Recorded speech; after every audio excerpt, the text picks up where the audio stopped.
Inside Gaza, swaths of land closest to the Israeli border have been turned into a wasteland.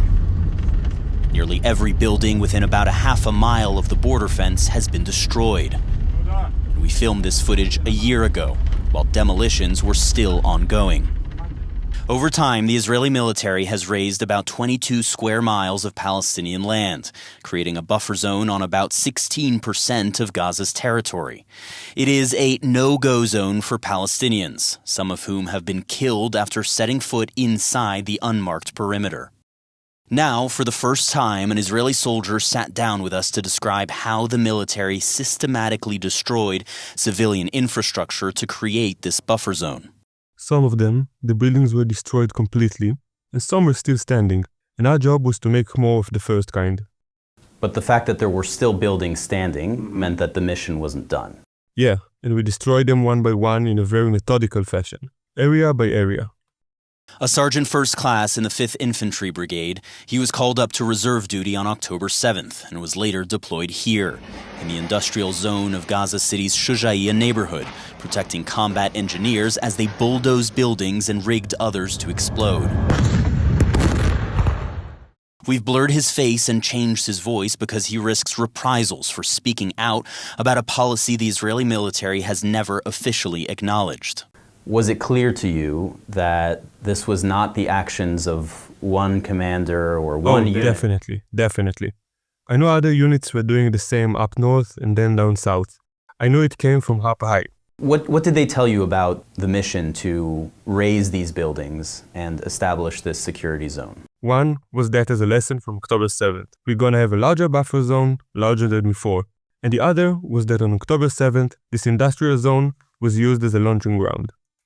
Over the course of the war, this one-time economic hub was flattened. This video, which CNN geolocated, shows the destruction of Gaza's only Coca-Cola factory. But it's not just factories. In the town of Gaza, hundreds of homes were leveled, with a clear zone of destruction spanning about 1 kilometer from the border.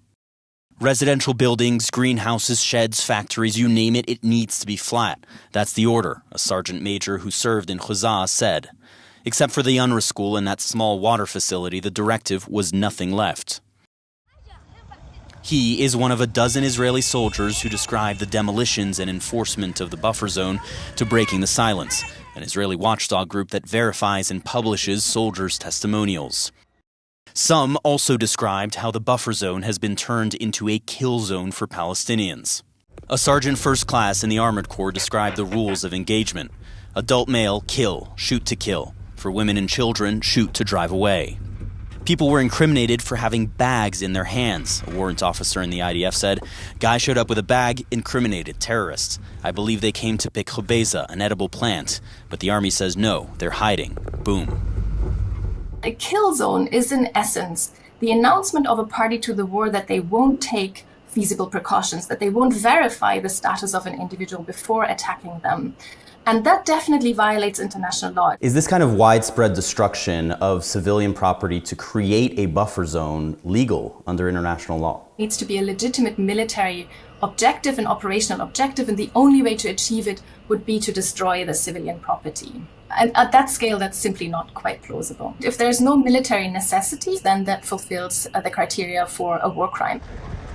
The Israeli military did not respond to CNN's request for comment. More than 6,200 Palestinian buildings have been damaged or destroyed within 1 kilometer of the Gaza border, according to satellite analysis, including here in Al Bureij, where homes and acres of farmland were destroyed. For 40 years, Abdulaziz al-Nabahin grew olives, oranges, and guavas on that land.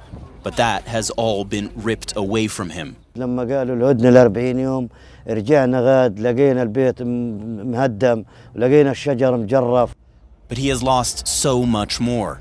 Abdulaziz says his son Mahmoud went to collect firewood near their home when he was shelled by an Israeli tank and killed. The Israeli military did not respond to CNN's requests for comment. هم عارفين انهم بيجيبوا حطب، لا هم بيقاوموا ولا بيقاتلوا ولا بيعملوا. حطب معهم حطب بيجيبوا كرة معهم وبصوروهم وشايفينهم. إلا أن اليهود كانوا متعمدين يعملوا العمايل هذه. Even now, he says, they will kill anyone who goes there. هناك